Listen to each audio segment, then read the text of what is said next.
নমস্কাৰ সকলোকে মোৰ বন্ধু বান্ধৱীসকল মই হৈছোঁ ৰাহুল ঠাকুৰীয়া আৰু মই ভাবিছোঁ যে আপোনালোকৰ কাৰণে সকলোৰে সহায় হোৱাকৈ মই এটা মেথছ আৰু ৰিজনিঙৰ সিৰিজ লৈ আহিম এডিআৰই 2.0 অৰ এনি কম্পিটিটিভ এক্সামৰ সহায় হোৱাকৈ গতিকে এইটো হৈছে মোৰ প্ৰথমটো ভিডিঅ' গতিকে মই যিবোৰ ভিডিঅ' বনাম এতিয়া মই সদ্যহতে প্ৰথমে কপিত লিখি আপোনালোকক ভিডিঅ'বোৰ দিবলৈ চেষ্টা কৰিম অনাগত দিনত কি হয় গৈ চাওগৈ কিন্তু মই আজি সকলোকে মোৰ ইউটিউব চেনেললৈ সম্ভাষণ জনাইছোঁ আৰু মই আজিৰ ভিডিঅ'টো পোনপ্ৰথমে মই ষ্টাৰ্ট কৰিছোঁ যিহেতু আজি প্ৰথম ভিডিঅ' কৰিবলৈ গৈ আছোঁ মই নাজানো কি হ'ব গৈ আছে তথাপিও মই আৰম্ভ কৰিছোঁ আজিৰ ৰিজনিং পাৰ্টৰ পৰা আজিৰ ৰিজনিঙৰ প্ৰথমটো টপিক হৈছে ডাইচ আমি সকলোৱে জানো এটা কম্পিটিটিভ এক্সাম আৰু আমাৰ এডিআৰইয়ে হওক টেট কাম ৰিক্ৰুইটমেণ্টে হওক যিকোনো এক্সামৰ কাৰণে ডাইচ এটা ইম্পৰ্টেণ্ট টপিক আৰু সেয়েহে মই অতি সহজ মাধ্যমত আপোনালোকলৈ এই ভিডিঅ'টো আগবঢ়াম আৰু সকলোৱে যেন ভিডিঅ'টো চাই সকলোৰে মতামতসমূহ কমেণ্ট বক্সত জনাই আৰু মোৰ যেন চেনেলটো ছাবস্ক্ৰাইব কৰি মোক যেন অলপমান হ'লেও উৎসাহিত কৰে আজিৰ মই ডাইচ সিৰিজটো ষ্টাৰ্ট কৰিম এতিয়া আৰু আপোনালোকক কৈছে অলৰেডি সকলো ভিডিঅ' মই কপিত লিখি আপোনালোকক দিবলৈ চেষ্টা কৰিম আৰু আপোনালোকেও ভিডিঅ'টো চোৱাৰ লগতে বহি এখন ওলাই ল'ব আৰু মই যেনেকৈ কৈ যাওঁ তেনেকৈ লিখি যাব ক্লাছটো ষ্টাৰ্ট কৰাৰ আগত মই এটা কথা কৈ লওঁ মই এনেদৰে সকলোকে ভিডিঅ'বোৰ প্ৰভাইড কৰিম কপিত মই লিখি ল'ম আৰু আপোনালোকেও যেন এখন কপি ওলাই আপোনালোকে যেন ভিডিঅ'টোৰ মতে তেনেকৈ লিখি যায় আৰু মই জানো আপোনালোকে নিশ্চয় উপকৃত হ'ব আৰু মই যিমান পাৰোঁ মই মোৰ 100% দিম যদি কিবা অসুবিধা থাকে দেন মোক জনাই দিলে হ'ল চ' ডাইচৰ কুৱেশ্যন দেখা যায় চ' ডাইচৰ কুৱেশ্যন দেখিলে আমাৰ কুৱেশ্যন আহে এটা ডাইচৰ আহে দুটা ডাইচৰ আহে আৰু মোৰ দেন 2 ডাইচ মানে দুটাতকৈ বেছি আৰু এটা আহে অপেন ডাইচ ঠিক আছে চ' তেতিয়াহ'লে আমি ডাইচৰ ক্লাছ ষ্টাৰ্ট কৰাৰ আগত আমি জানিব লাগিব যে ডাইচ দুই প্ৰকাৰৰ হয় এটা হৈছে ষ্টেণ্ডাৰ্ড ডাইচ আৰু এটা হৈছে জেনেৰেল ডাইচ ষ্টেণ্ডাৰ্ড ডাইচক আমি অসমীয়াত কওঁ মানক পাছা বুলি আৰু জেনেৰেল ডাইচক কওঁ সাধাৰণ পাশা বুলি এতিয়া ষ্টেণ্ডাৰ্ড ডাইচ কি হয় আৰু জেনেৰেল ডাইচ কি হয় আমি সেইটো ভালদৰে জানিবলৈ চেষ্টা কৰিম সকলোৱে জানে চাগে চ' ডাইচৰ ছাৰফেচ কেইখন 6খন হয় আমাৰ যেনেকৈ এটা ৰুমৰ যদি আমি চাবলৈ যাওঁ 3D আকৃতিত ছাৰফেচ হয় 6খন লুডুগুটিত যেনেকৈ 6খন থাকে 1 2 3 4 5 6 ঠিক তেনেকৈ ডাইচৰ ছাৰফেচ মানে কি সমতল হয় এটা ডাইচত মানে এনেকুৱা সমতল কেইখন থাকে এখন থাকে এখন থাকিব এখন থাকিব এখন থাকিব এখন থাকিব আৰু এই তলৰখন থাকিব এনেকৈ 6খন থাকে হয় আৰু ডাইচৰ যদি আমি চাবলৈ যাওঁ টপৰ অপজিট কি হ'ব বটম এই তলৰখন ঠিক আছে লেফ্ট যদি এইখন হয় আৰু ৰাইট কোনখন হ'ব এইখন ফ্ৰণ্ট যদি এইখন হয় আৰু বেক কোনখন হ'ব তাৰ পিছৰখন চ' মই এইখিনি নিদিলেও হয় তথাপিও মই এনে আপোনালোকে বুজাত সহজ হোৱাৰ বাবে দি দিছোঁ আৰু এইবোৰ ইমান ইম্পৰ্টেণ্ট নহয়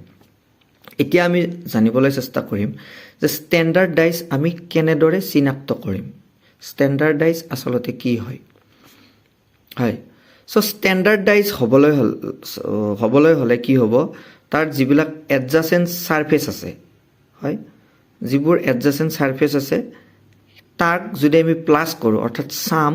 ইজ নট ইকুৱেল টু 7 ঠিক আছে উদাহৰণস্বৰূপে যদি কুৱেশ্যনত দিয়া থাকে এনেকুৱা এটা ডাইচ হয় আৰু সেই ডাইচটোত যদি মানে দিয়া থাকে এইখন ছাৰফেচত 1 আছে এইখনত 2 এইখনত 3 হয় এইটো আমি এতিয়া চিনাক্ত কৰিব লাগিব ফাৰ্ষ্ট এইটো ষ্টেণ্ডাৰ্ড ডাইচ নে জেনেৰেল ডাইচ কেনেকৈ আমি এইটো জানিম এইটো ষ্টেণ্ডাৰ্ড ডাইচ নে জেনেৰেল ডাইচ ষ্টেণ্ডাৰ্ড ডাইচ হ'বলৈ হ'লে এডজাচেণ্ট ছাৰফেচ নট ছাইড এডজাচেণ্ট ছাৰফেচ যেতিয়া আমি প্লাছ কৰিম তেতিয়া 7 এতিয়া এডজাচেণ্ট মানে কি এডজাচেণ্ট মানে হ'ল কাষৰ হয় 1ৰ কাষত কি আছে 3 আছে 1ৰ কাষত কি আছে 2 আছে 3ৰ কাষত কি আছে 2 আছে আৰু 3 ৰ কাষত কি আছে 1 আছে ঠিক আছে 3 2 ৰ এডজাসেন্ট 3 1 ৰ এডজাসেন্ট 1 2 ৰ এডজাসেন্ট 1 3 ৰ এডজাসেন্ট হয় সো এতিয়া যদি আমি চাবলৈ যাওঁ কি জানো আমি স্ট্যান্ডার্ডাইজ মানে এডজাসেন্ট সারফেস যদি আমি প্লাস কৰো তেতিয়া হলে কি হ'ব নালাগিব 7 হ'ব নালাগিব মনত ৰাখিব আৰু এইটো বস্তু এনেকৈ লিখি থব সো আমি কি কৰি চাম এডজাসেন্ট সাৰফেস সাম মানে কি প্লাস কৰা হয় আমি 1 ৰ এডজাসেন্ট কি 3 আছে আমি এখন প্লাস কৰি চাম 1 প্লাস 3 কিমান হয় 4 হয় নট ইকুৱেল টু 7 মানে 7 নহয় 2 প্লাস 3 এটো 3 হ'ব লাগে 2 প্লাস 3 কিমান হয় 5 নট ইকুৱেল টু কিমান হ'ব এটো ইকুৱেল দেই নট ইকুৱেল কিমান হ'ব এটো 7 হ'ব আৰু হেহে এটো কি হ'ব এডজাসেন্টাইজ আৰু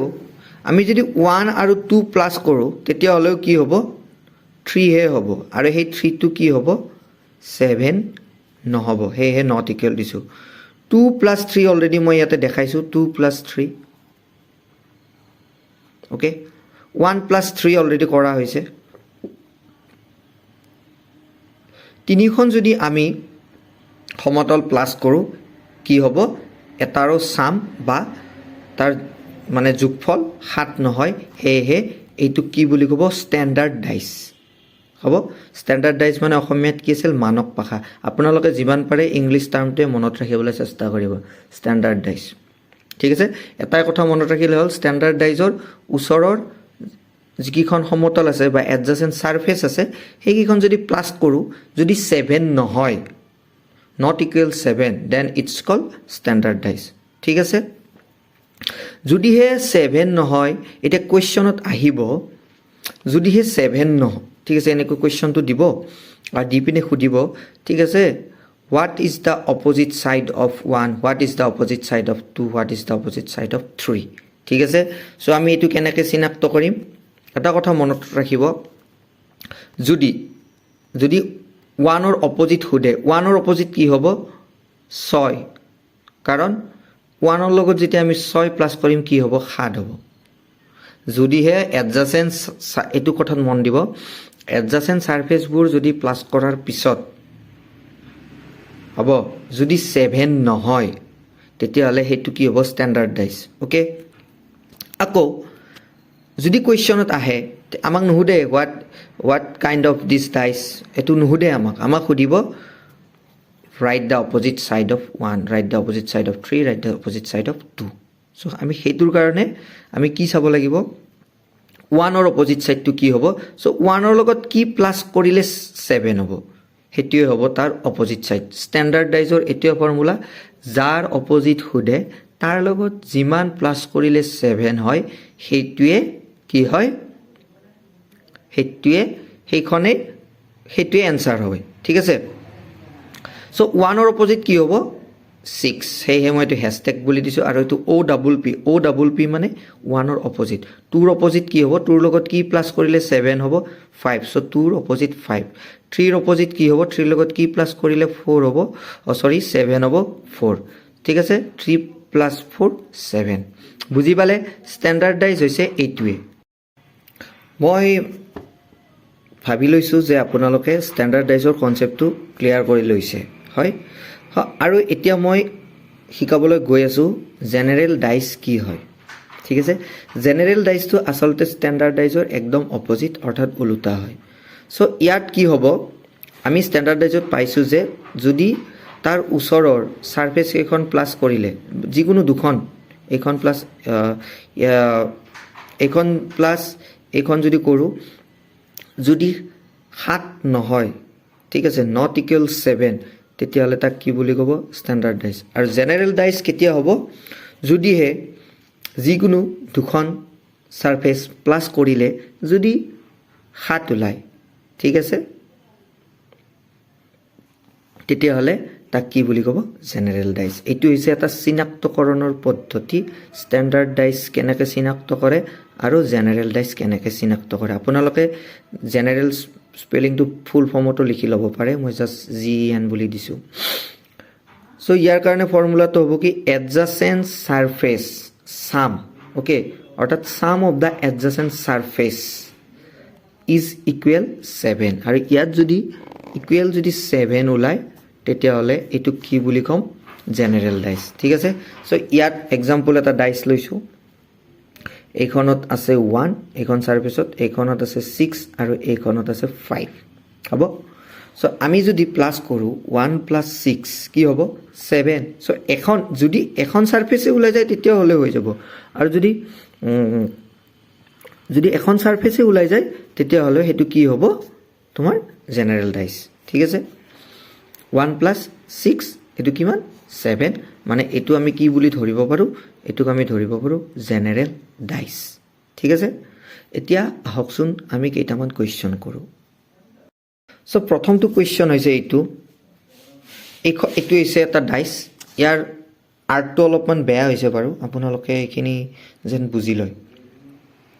এইখন সাৰফেসৰ নম্বৰ হৈছে 4 এইখনৰ হৈছে 2 আৰু এইখনৰ হৈছে কিমান 6 ঠিক আছে সো আমি কি কৰিম first we have to check okay so এইটো কি হয় স্ট্যান্ডার্ড ডাইস হয় না এইটো জেনারেল ডাইস হয় হ'ব সো আমি চেক কৰো যিকোনো দুখন আমি প্লাস কৰি চাও 4 প্লাস 6 4 প্লাস 6 7 হৈছে নেকি নহয় কি হ'ব 10 সো মই 10 টো লিখা নাই নট ইকুৱেল 7 বুলি দিছো ঠিক আছে নট ইকুৱেল 7 মানে 4 প্লাস 6 কিমান হ'ব লাগে 4 প্লাস 6 কিমান হ'ব লাগে 10 হ'ব লাগে বাট 10 টো কি হয় 7 ৰ সমান নহয় হ'ব আৰু দুখন লৈছো 4 প্লাস 2 এনেকে যে ঘূৰণীয়া কৰি দিছো মানে এইটো ৰাউন্ড 4 প্লাস 2 সো 4 প্লাস 2 কিমান হয় 7 নহয় 2 প্লাস 6 কিমান নহয় 7 নহয় কিমান হয় 8 হয় ঠিক আছে 4 প্লাস 2 কিমান হয় 6 এ হয় 7 নহয় আৰু 2 প্লাস 6 কিমান হয় 8 হয় 7 নহয় ওকে আৰু সো এতিয়া মোক ক'ব লাগে যে এই ইয়াৰ এনসারটো কি হ'ব যে এইটো ডাইস জেনারেল হ'ব না এইটো ডাইস স্ট্যান্ডার্ড হ'ব আপোনালোকে কক অলৰেডি মই শিকাইছো যে স্ট্যান্ডাৰ্ডাইজ হ'বলৈ হলে যদি দিখন আমি সাৰফেস প্লাস কৰো যদি 7 নহয় তাক কি বুলি কয় স্ট্যান্ডাৰ্ডাইজ কয় আৰু এডজাসেন্ট ডাইস হ'বলৈ হলে কি কৰো যদি দুখন আমি ওচৰৰ সাৰফেস মানে এডজাসেন্ট সাৰফেস প্লাস কৰো যদি 7 হয় তেতিয়াহলে হেতু কি হ'ব হেতু জেনাৰেল ডাইস হ'ব আৰু ইয়াতে তো আমি দেখিলো আমি যেহেতু তিনিখন আছে সো আমি তিনিখনে আমি প্লাস কৰি চালো তিনিখন প্লাস কৰি চত এখনতো কি ওলোৱা নাই 7 ওলোৱা নাই অৰ্থাৎ নট ইকুৱেল 7 আৰু নট ইকুৱেল 7 মানে কি জেনাৰেল হ'ব নে স্ট্যান্ডাৰ্ড ঠিক আছে বুজি পাইছে এই কোৱেশ্চনটো মই আপোনালোকলৈকে এৰি দিছো এটো চাও ঠিক তেনেদৰে 1 3 5 ইয়াতে তিনিখন সাৰফেস আছে ফাৰ্স্ট খনত আছে 1 এইখনত আছে সেকেন্ড খনত আছে 3 আৰু এইখনত আছে কিমান 5 আমি কি কৰিব লাগিব চেক কৰিব লাগিব যে এইটো স্ট্যান্ডাৰ্ড নে জেনাৰেল এনেকুৱা কোৱেশ্চন নাই কিন্তু আপোনালোকৰ কনসেপ্টটো একদম মানে নিৰ্মূল কৰাৰ কাৰণে মই এই কোৱেশ্চন কেইটা আনিছো ঠিক আছে আপোনালোকে বৰ নাখাব জাস্ট বুজি যাও মই জানো আপোনালোকে একদম ভালদৰে নিকাভাৱে বুজি পাব সো আমি প্লাস কৰি চাও 1 প্লাস 3 কিমান 4 হয় 7 হয় নেকি 1 প্লাস 3 7 নহয় এই দিছো আমি নট ইকুৱেল 7 3 প্লাস 5 8 হয় নট ইকুৱেল 7 দিছো 1 প্লাস 5 নট ইকুৱেল 7 দিছো ঠিক আছে 1 প্লাস 5 মানে আমি এইখন প্লাস কৰিছো এইটো আৰু এইটো ঠিক আছে আমি সাৰফেস কেখন প্লাস কৰি সোৱাত দেখিলো যে এখনতো কি ওলোৱা নাই 7 ওলোৱা নাই এখনতো যদি 7 ওলাই তেতিয়া হলে কিন্তু হেতু কি হৈ যাব জেনারেল ডাইস হৈ যাব সো যেহেতু এখনতো 7 ওলোৱা নাই গটিকে ইয়াৰ এনসাৰটো কি হ'ব পাৰে স্ট্যান্ডাৰ্ড ডাইস হ'ব পাৰে নে জেনাৰেল ডাইস হ'ব পাৰে কক অবভিয়াসলি এটোও কি হ'ব স্ট্যান্ডাৰ্ড ডাইসে হ'ব কাৰণ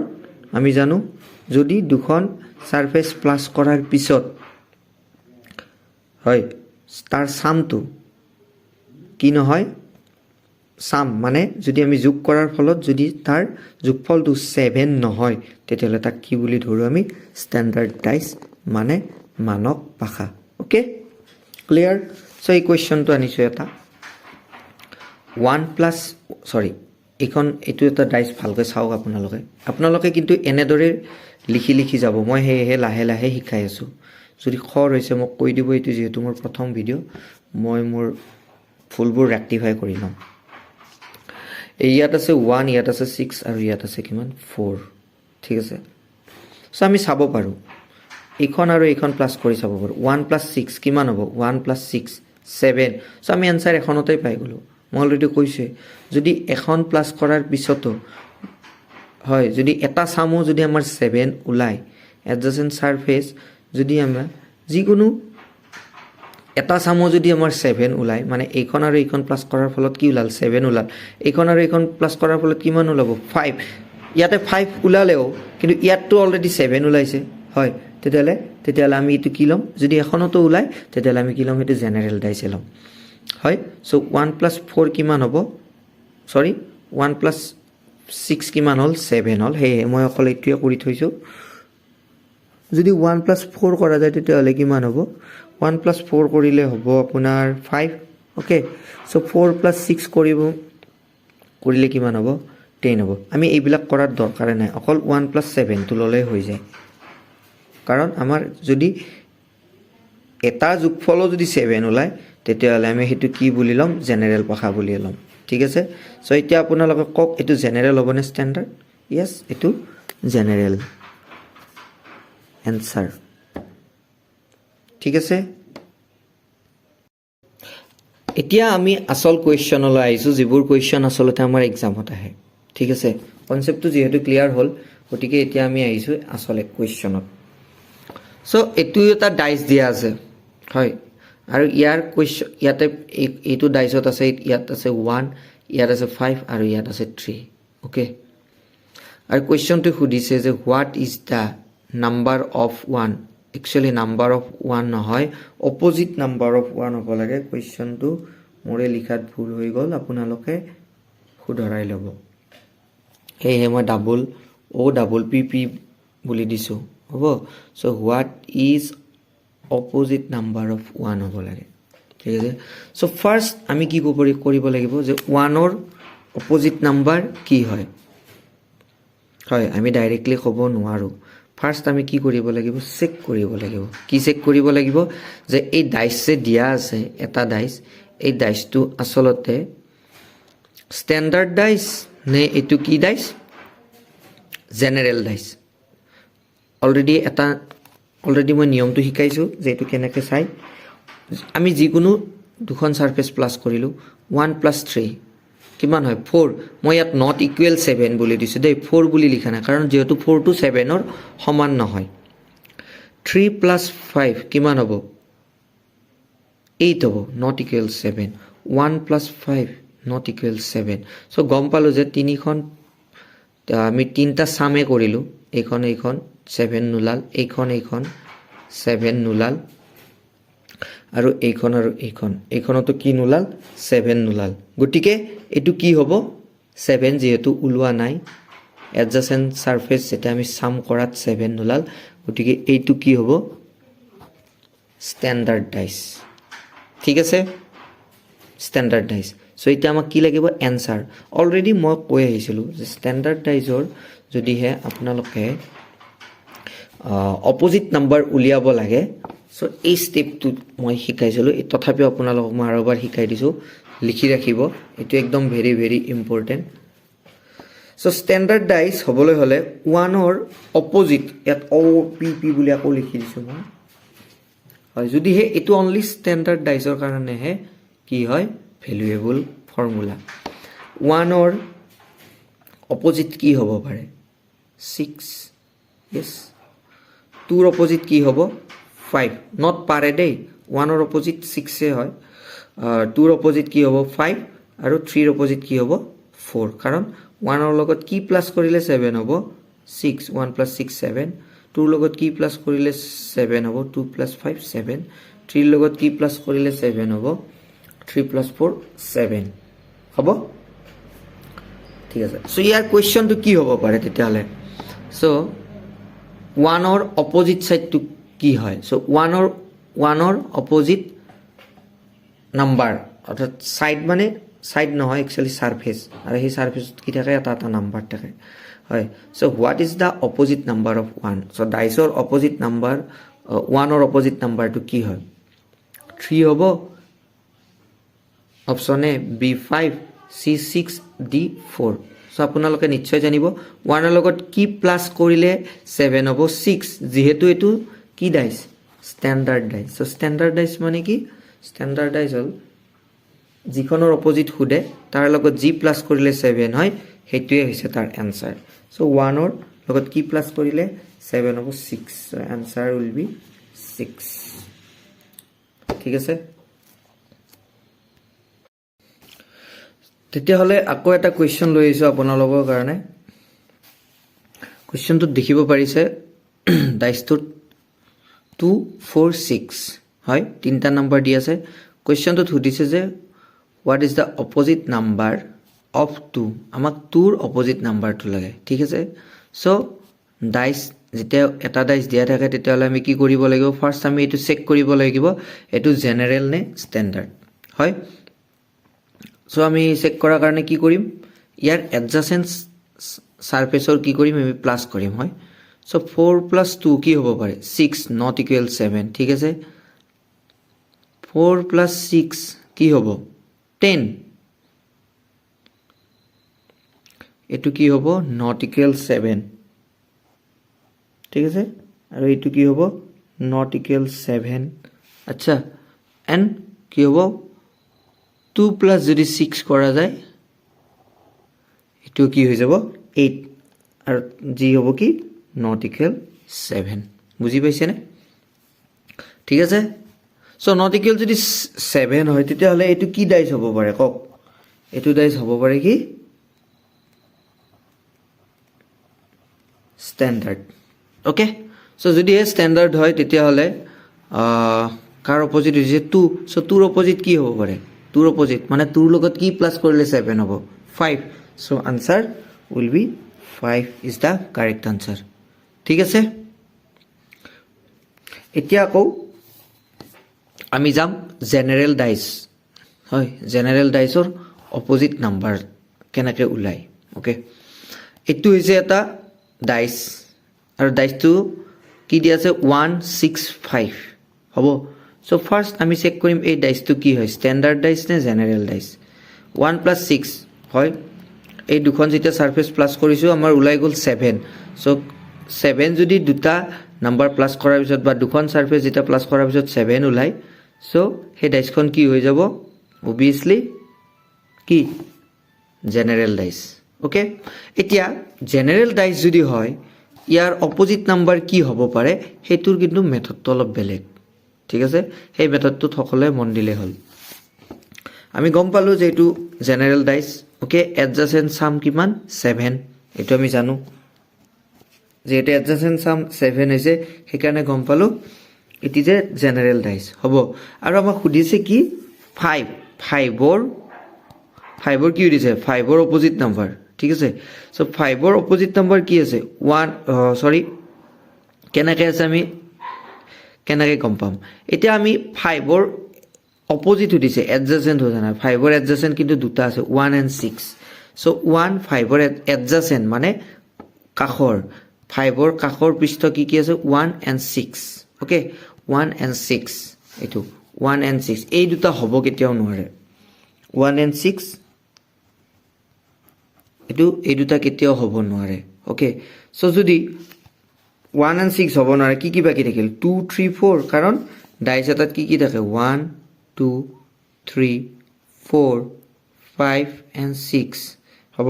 5ৰ অপজিটটো সুধিছে এইটোক আমি নধৰোঁ ঠিক আছে আৰু 5ৰ লগত কি এডজাচেণ্ট আছে 1 and 6 চ' 1 and 6টো আমি কাটি দিলোঁ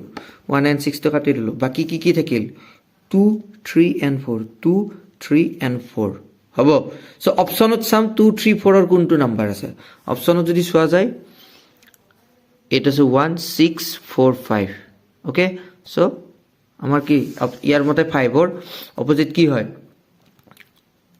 4 হ'ব আৰু এই এনসাৰো হ'ব 4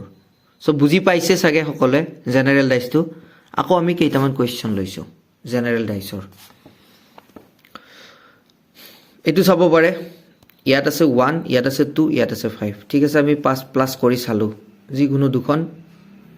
সাৰফেস দুখন যেটা প্লাস কৰি চালো কি উলাল 7 মানে কি জেনাৰেল ডাইস হ'ব কোৱেশ্চনত সুধিছে কি অপোজিট অফ 1 মই কোৱেশ্চনটো এনেকৈ লিখিছো বেছি ডাঙৰকৈ লিখা নাই অপোজিট লাগে নাম্বাৰ কিহৰ 1 হয় 1 ৰ অপোজিট কি হ'ব পাৰে সো 1 ৰ অপোজিট 2 and 5 কেতিয়াও নহয় কাৰণ 2 and 5 কি হয় এডজেসেন্ট সো এই কেনে লিখিছো 2 and 5 এটো কি দিছো মই কাটা দিছো হয় ক্রস দিছো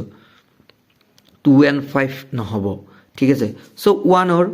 বাকি কি থাকিল 1 ৰ লগত আৰু বাকি কি থাকিল 3 4 and 6 হ'ব 3 4 and 6 এটা ইয়াতে চালে হল অপশনত ইয়াৰে মানে কি যদি অপশনত 3 4 6 ৰ এটা থাকে তেতিয়া হলে হেইটো आंसर হৈ যাব হয় আৰু ইয়াতে চালে হল ইয়াতে কোনটো আছে 4 আছে so 4 is the correct answer okay next মই ভিডিওটো কন্টিনিউ কৰি গৈছো অলপ মই স্লো শিকাইছো যিমান পাৰো আজি যাতে সকলোৱে বুজি পায় কোনো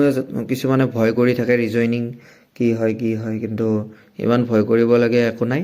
মই যিমান পাৰো হিমান সহজ মেথডত আৰু একদম লাহে লাহে শিকাই যাম জাস্ট আপোনালোকৰ মতামতবোৰ জনালে হ'ল এটো এটা ডাইস তাৰ দেখা গৈছে 1 4 5 তিনিখন সাৰফেস আছে ঠিক আছে আমাক কোৱেশ্চনত দিছে what is the number of opposite number of 4 so first we have to check ki etu eta ki hoy general dice ne standard dice etu ki hoy kok eta kobole so ki kori ami sum 1 plus 4 5 4 plus 5 9 1 plus 5 kiman etu jodi plus koru etu kiman hobo not equal 7 yes এটো যদি plus কৰো কিমান হ'ব not equal 7 আৰু এই দুটাও যদি plus কৰো কি হ'ব not equal 7 so not equal 7 মানে কি not equal 7 মানে obviously standard dice yes so opposite লাগে কি 4 so 4 ৰ opposite কি হ'ব যেটো standard dice হয় 4 ৰ লগত কি প্লাস কৰিলে 7 হ'ব 3 so 3 is the correct answer option A is the correct answer next এটো এটা ডাইস আছে 2 3 and 4 হবো সো এটো কব লাগে এটো জেনারেল নে স্ট্যান্ডার্ড ডাইস